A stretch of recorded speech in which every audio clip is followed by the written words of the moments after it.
Hi everybody, welcome back to another episode of iWoofs. I'm here today, as usual, with my dad, Dr. Ian Dunbar. How you doing today, Dad? I'm doing fine. Actually, moving a little slowly today. I don't know why. Well, you're here now. Yeah. All right. So, we're going to keep talking about dog-dog reactivity and exercises, ideas, concepts people can use to overcome this problem. And today we're going to be talking about a core social group. So first, why don't you tell people what is a core social group? Well, it's a small group of special friends. Okay. And they're very, very important, not just for animals. Mm-hmm. For animals, humans included. Okay. It's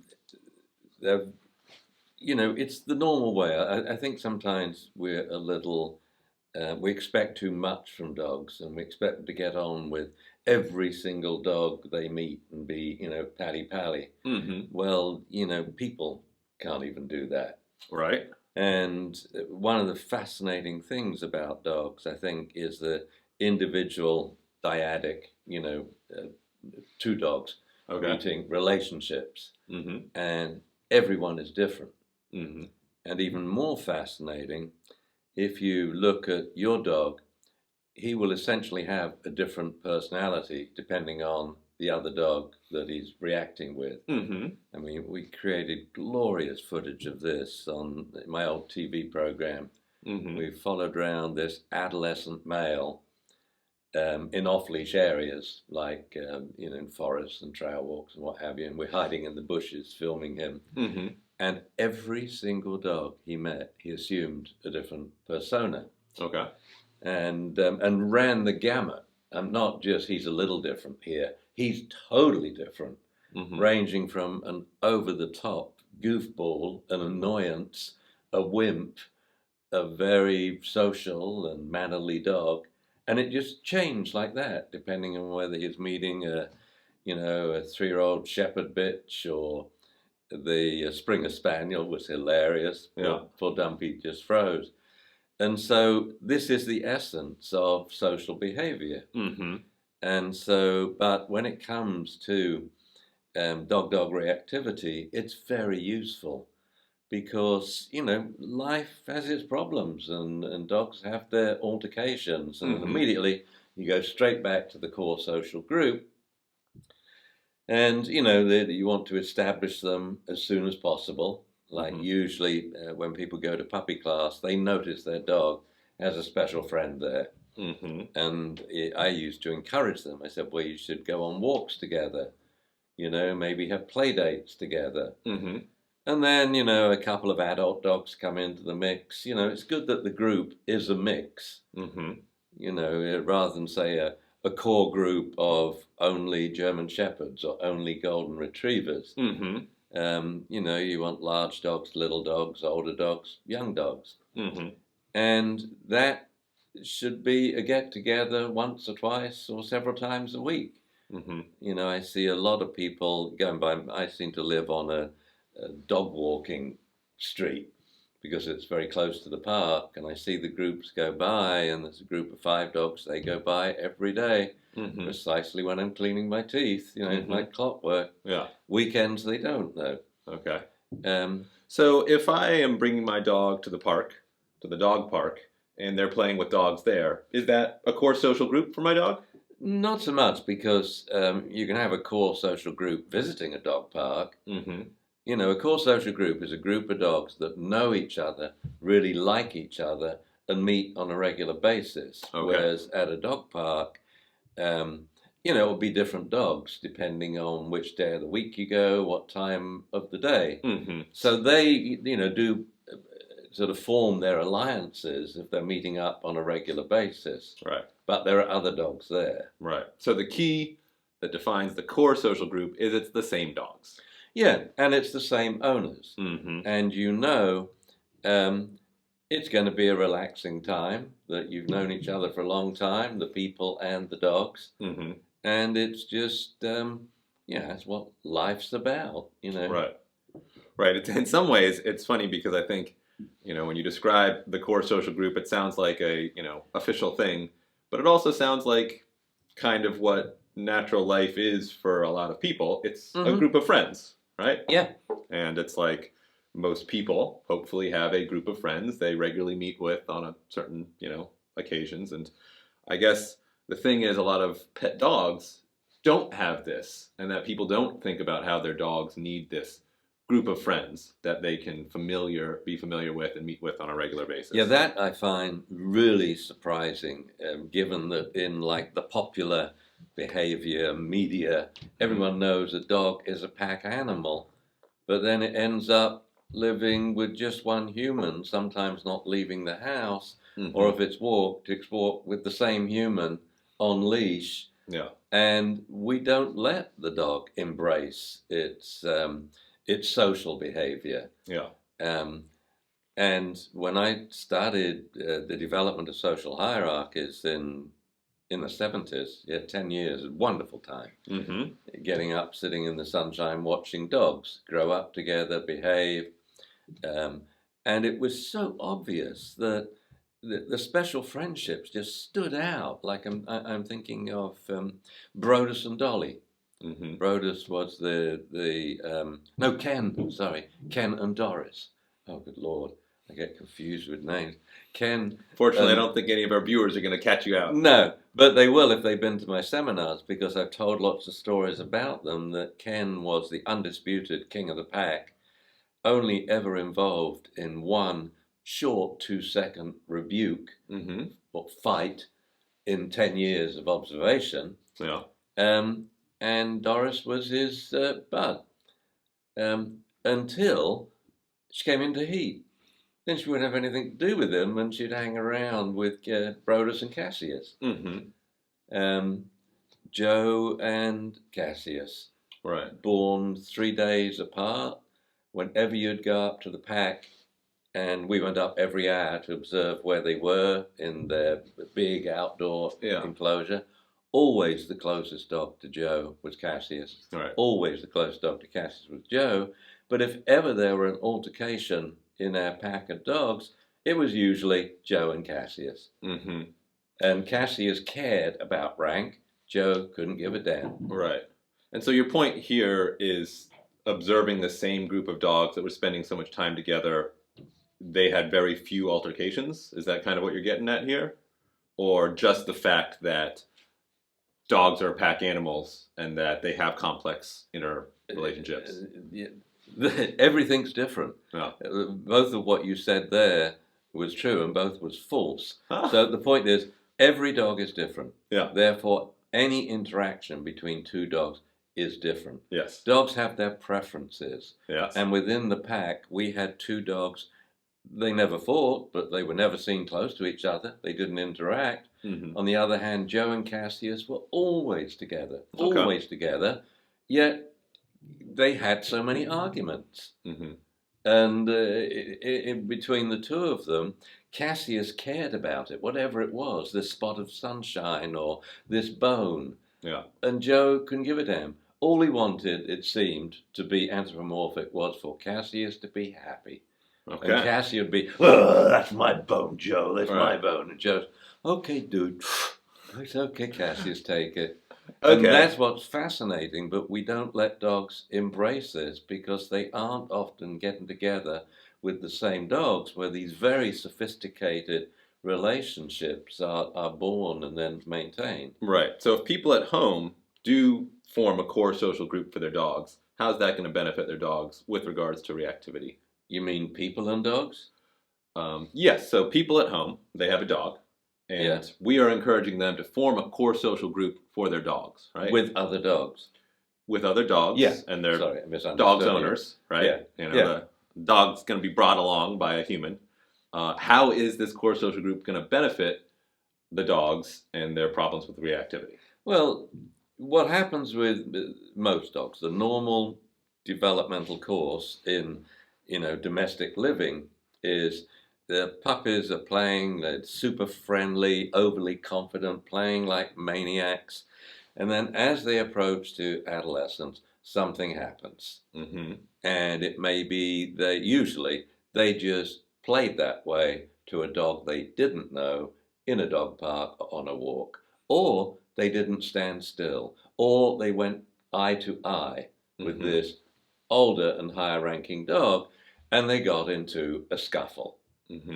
At that point, socialization stops. The owners get really upset. They get a little scared. They don't know what to do. Often they never go back to that dog park again because we're all great blamers, blaming it on the other dog. Whereas actually, it's usually the youngster that caused it. He shouldn't have eyeballed that dog. And you get this a lot with puppies growing up with a single adult dog at home, and they play at a level, they play like in the major leagues.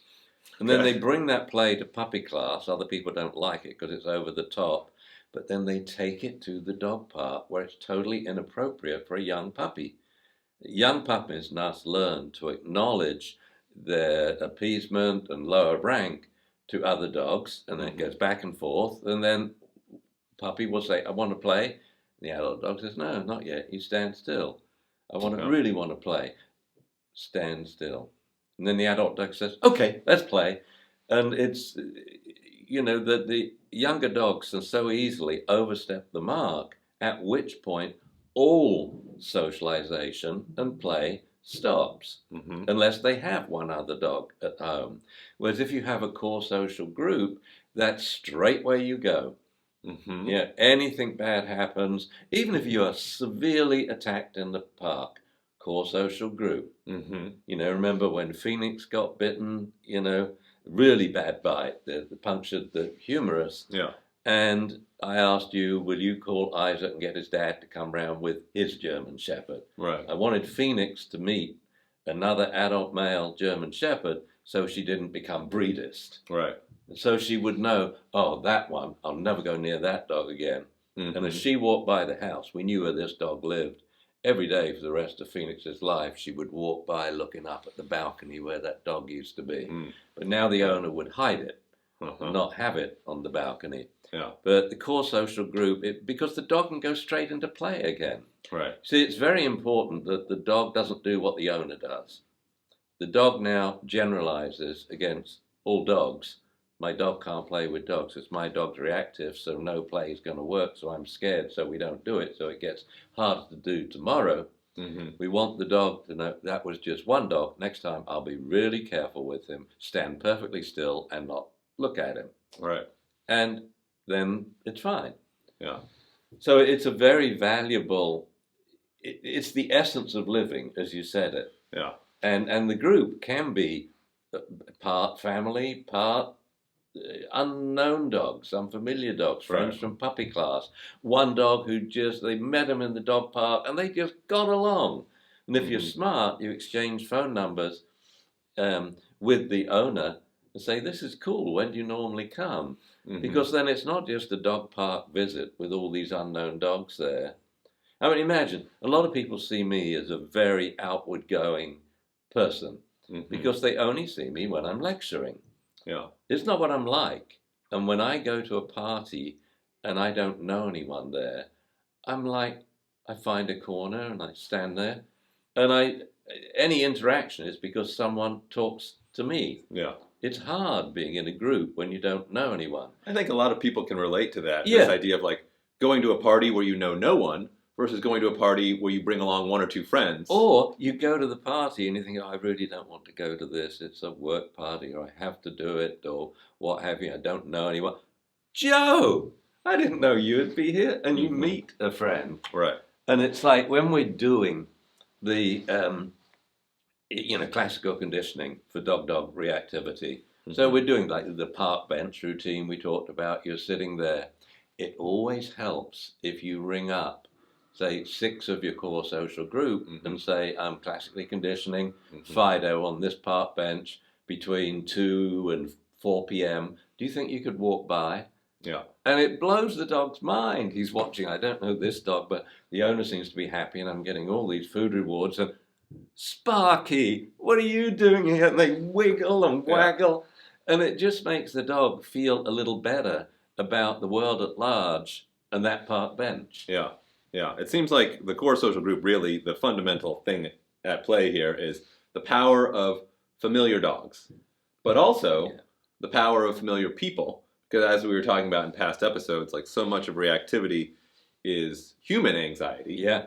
And a lot of it is human anxiety about what other people are going to think. And, the worry about feeling judged. And when you're around people that when you're around, friends, you're much less worried about that because they know more about you. You have a longer history and more context. I had a group of 5 dogs came to a seminar, I can't remember where, somewhere in the States. And there were 5 dogs, and they came up to me and said, "Oh, Dr. Dunbar, we'd like to thank you." Mm-hmm. And we came to a past seminar on, dog-dog aggression, and you suggested we get a core social group together. Yeah. And we're all here because all our dogs are reactive.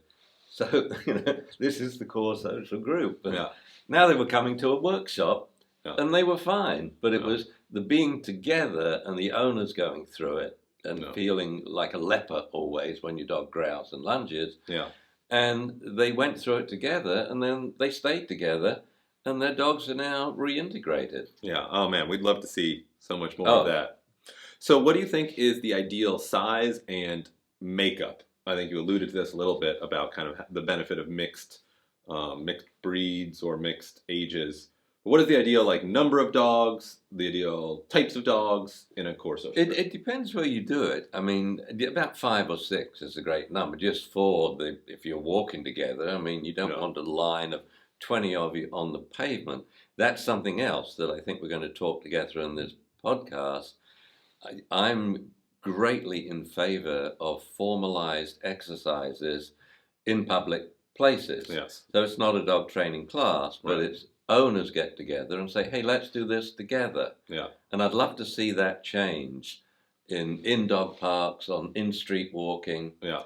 And I think it would be a lot more social. But I won't talk about it now. Good job. I can tell, yes. But so 5 or 6, and you're saying it's good to have different ages? If it's a walking it's good group, to have different sizes. Mixed in breed, age, sex. Yeah. What would you say, is there... Although what I find is the humans are usually not mixed. Uh-huh. It's usually, families with kids, or it's usually 5 women. Right. For walking the dogs. And I guess there would be a lot of benefit to having mixed owners, mixed humans. Oh, yeah. Uh-huh. I'm thinking, I can't think I can remember seeing a core social group of men walking dogs. I don't think I've ever seen it. Oh, I'm sure it's existed out there. I'm sure it does, and we should encourage those, and then they can meet up and be of great benefit to the adult women. Well, also... For their dogs, I mean. That didn't come out right. So the dogs can, get lots of food treats from a group of happy, loving men. Yeah. I don't want to take us too far off topic, but I feel like now that you're on that made that point, the concept of a core social group is valuable to humans and probably particularly valuable to aging men who are not known for forming and maintaining social relationships, which are essential to happiness and social savvy. Now, that is true. I see a lot of, on this street, quite old, 70s, 80s men with their dog. Yeah. And they should definitely get together. Got to get together, yeah. So, I guess, do you have any ideas for, I think you mentioned this a little bit already, how do you set up a core social group? If you were alone with your dog, what would be some tips, you think? Oh, I would, you watch your dog. Yeah. And when 2 dogs are getting along together, you just look around who's the owner. Or it could be on the street. So you go to the dog park and see who your dog might play with. Mm-hmm. Yeah, if you are a dog park person, I got something in my eye. Or, just meeting another dog on the street. Yeah.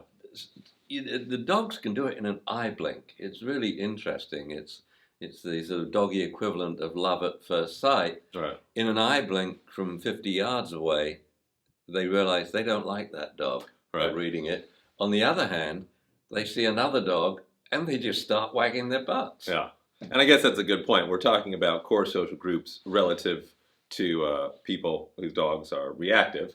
So these are probably people who are not going to the dog park and, when their dogs play with all sorts of dogs. The point is, you want your dog to pick the members of this group. You don't want to say, right, we're going to have one Rottweiler, one Jack Russell Terrier, and a poo or 2.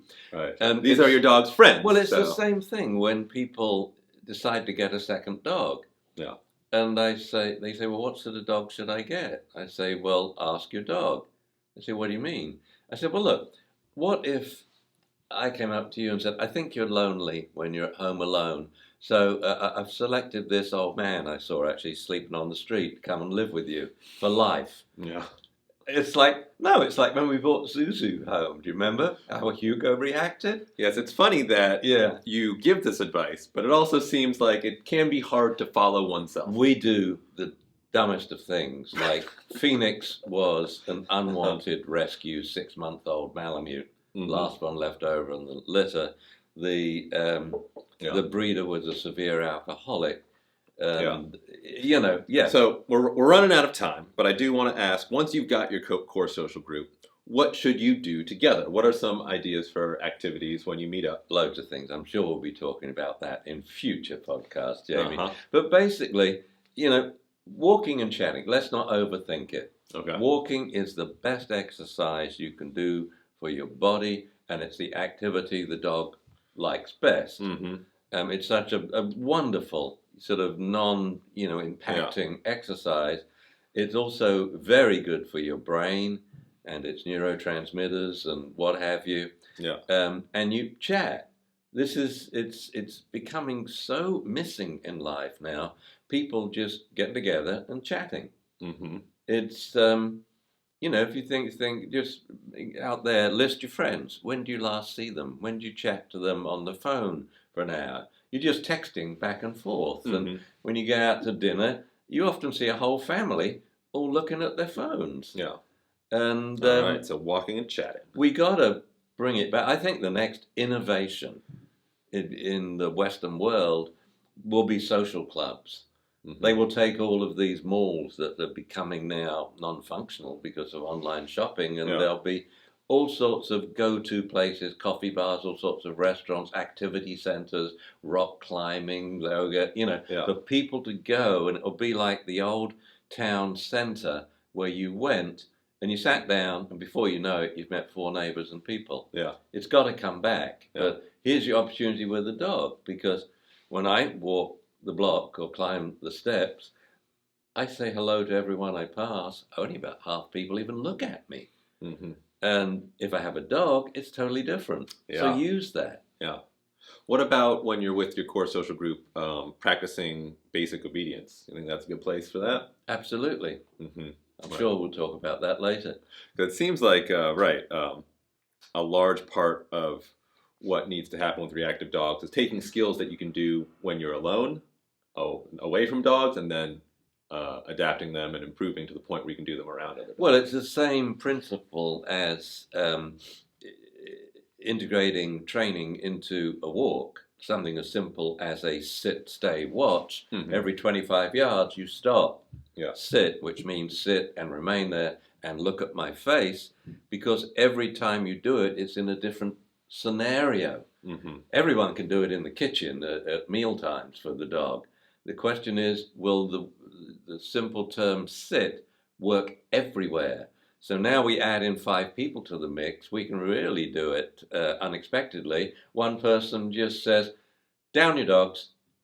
We're going to have a 5-minute downstage just so I can check some urgent emails. Yeah.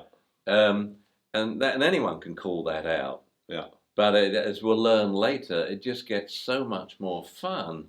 And your dogs now in your core social group can be ambassadors for dogs on public property. When people see you doing the things I would suggest you do, it will make them laugh. They'll come over and talk to you. They'll ask you questions. Yeah. And you're showcasing just fun and games, user-friendly dog training to the world. All right. Because not everyone does it yet. Yeah. Well, Dad, thank you very much for talking with me today about core social groups. Thank you, Jamie. Our own little core social group. Yeah, exclusive. Very familiar. All right, thanks for listening, everybody. We'll see you next time. Thanks for watching this video. If you'd like to learn more about dog training and behavior, make sure you visit DunbarAcademy.com to check out our selection of courses, many of which are completely free. If you'd rather watch more of our videos here on YouTube, just click the links to the right. And if you want to follow us on social media, everything you need is directly below. As always, please make sure to like, comment, subscribe, and don't forget to click the bell for notifications.